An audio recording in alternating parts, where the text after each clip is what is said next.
In September of 2024, I spent 3 days in San Francisco, part of a 14-day California trip. I did all the usual things, the cable cars, seeing the bridges,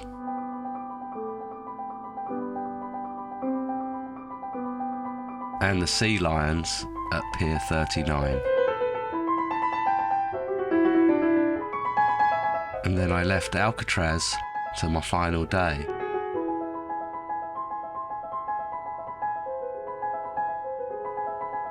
All I knew about Alcatraz was what Hollywood showed me: the Birdman,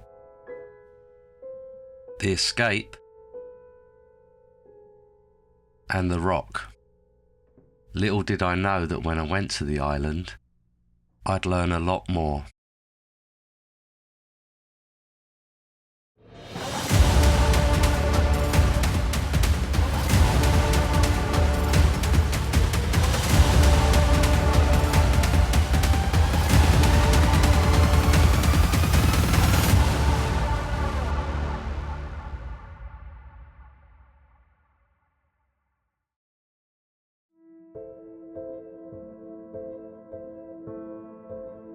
Located 1.5 miles off the coast of San Francisco, Alcatraz Island encompasses a total of 22 acres in the centre of the San Francisco Bay and was opened to the public in the fall of 1973.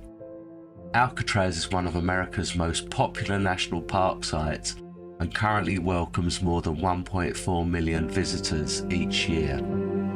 The only way to get to the island is by one ferry company, Alcatraz City Cruises. The tour is so popular, you will need to book even before you arrive in San Francisco.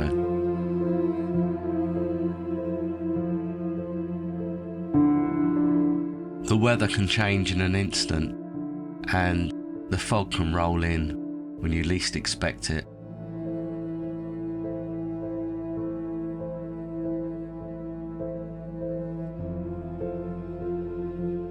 First thing I saw was this strange sign, and I'll talk about this a little bit later.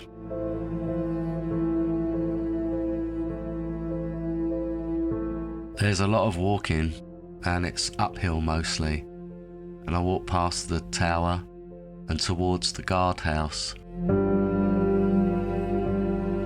In 1850, the island was set up as a defensive position, and then from 1857 to 1933, it was a military prison.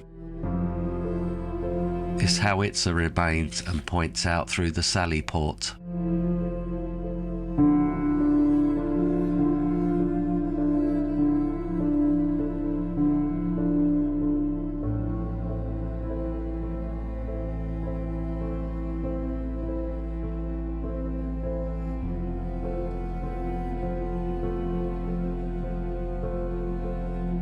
Although the island is run down, things remain like this electric workshop for the maintenance crews.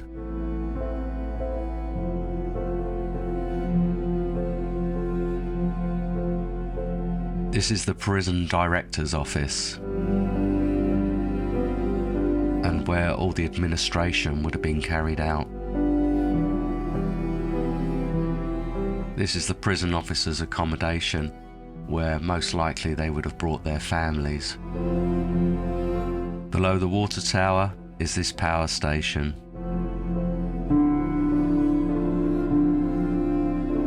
And next to it are these gardens, where perhaps the prisoners who were on their best behaviour went to work.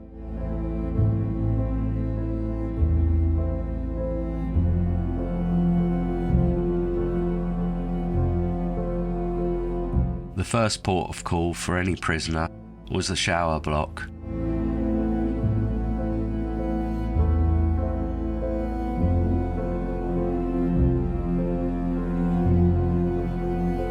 They also received their prison-issue clothing and toiletries.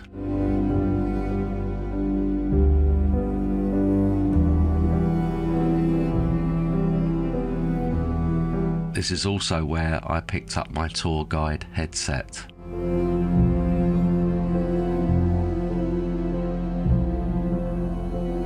The tour guide isn't available anymore, but I was lucky to find a copy on eBay.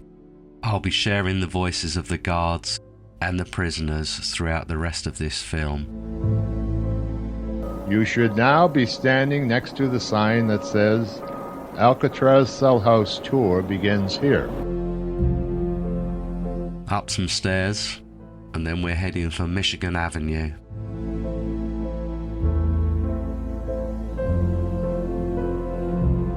The prison blocks are separated into A, B, C, and D.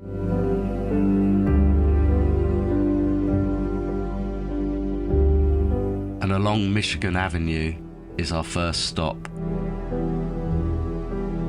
These are some of the people you'll be hearing from on our tour. The first photo is of Leon Thompson. Yeah, my name is Leon Whitey Thompson. My number was 1465, AZ 1465. I was a man that had total hatred in them days. I hated anything that walked or crawled on this earth. But I was a man who was dead inside. You couldn't hurt me no more, see. And when you got a man like that in prison, you got to get rid of him. And that's what they did. They shipped me to Alcatraz.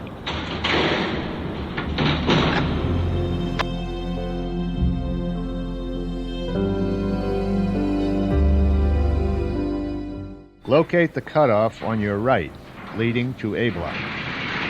Turn right, walk through the cutoff towards the cells marked A block. This is the rules of the cell house. Caps are never worn in the cell house. You may smoke in your cell, in the library. Turn to your left and stop in the corridor. But not elsewhere in the cell house. The cells were all the same. Personal, no, outside the letters, and maybe a few pictures. In your bed, with the bed, that's all you had. I then head off past Times Square and to the recreation yard exit. They marched us into the cell house, and we marched down Broadway. And this was like an interview. They tried to humiliate you in front of the other convicts by parading you down Broadway.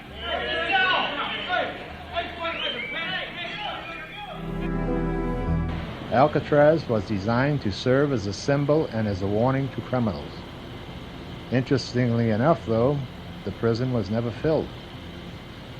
Although there are 336 cells in B and C blocks, the average inmate population was only 260 men.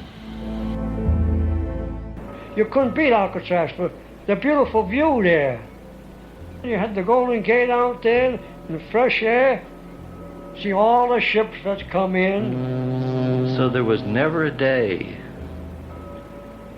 you didn't see what the hell you were losing and what you were missing, you know. It was all there for you to see, you know. There's life, there's everything I want in my life, and it's there. It's a mile or a mile and a half away, and yet I can't get to it. D block. This was the isolation unit. Go through the door and enter D block. Infractions of regulations landed you in D block. Some of those guys used to be in isolation for years. They used to keep guys there. Look at Waddy Phillips, 13 years. One of the more infamous prisoners who spent years in solitary confinement was Robert Stroud, the so-called Birdman of Alcatraz. Well, when I'd go in the hole, what I used to do was I'd tear a button off my coveralls. I'd flip it up in the air. Then I'd turn around in circles. Then I'd get down on my hands and knees and I'd hunt for that button.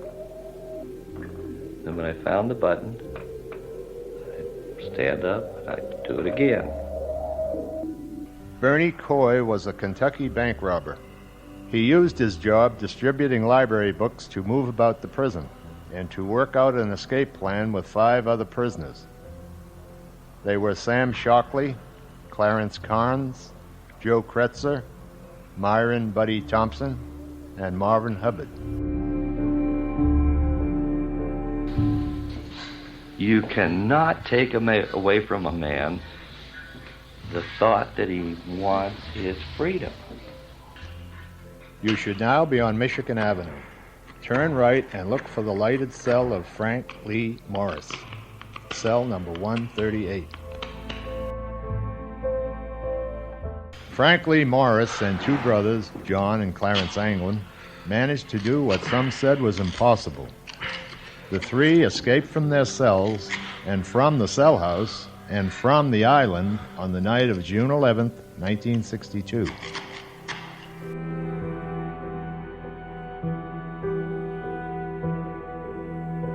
On March 21st, 1963, Alcatraz was closed by the order of the Attorney General Robert Kennedy. The closing of Alcatraz in 1963 was covered by Life magazine's Lee Weiner. I went outside for a breath of fresh air and took in the Alcatraz Lighthouse, which started life in 1854.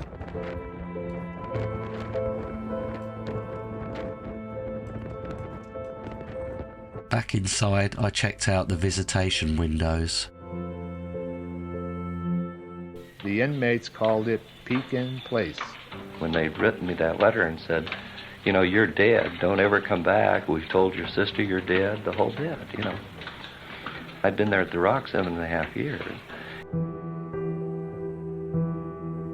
Below the clock in Times Square is the metal detector. If you went through the stool pigeon, you got any metal on it, brrr. Now step through the doorway into the dining room. Imagine 200 plus men, each with a knife, fork, and spoon in hand. This was potentially the most dangerous room in the cell house.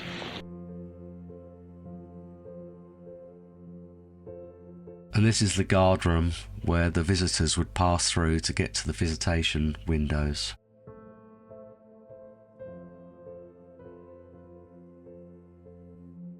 After handing back my headset, the last part of the tour was about rehabilitation of prisoners. I'm Lieutenant Ordway. Alcatraz was set up to take care of people that couldn't go along with the program in other institutions.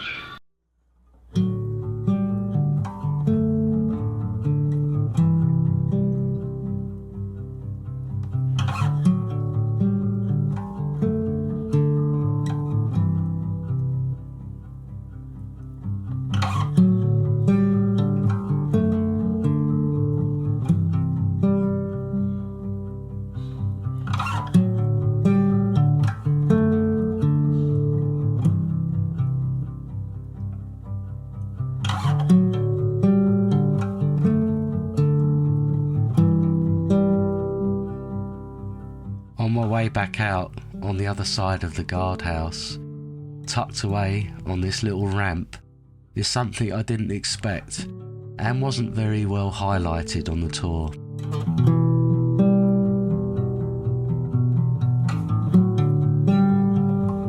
In 1895, 19 members of the Hopi tribe from Arizona were imprisoned on Alcatraz for resisting the policy of forced education of their children and land allotment programs contrary to their Native American beliefs.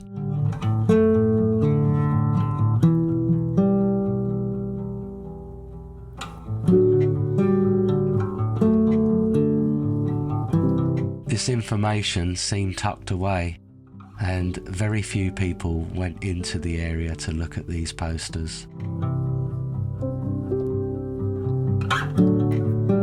Now back to that sign. From 1969 to 1971, the Mohawk Tribe took over the occupation of Alcatraz. In 1971, the leader's daughter died and he left the island, and federal marshals forcibly removed the rest of the tribe. To this day, Native Americans return to Alcatraz every year and are still campaigning for a cultural centre on the island. I left Alcatraz Island as a better educated man, and I hope that the Native Americans get better recognition for the part they played in the creation of Alcatraz.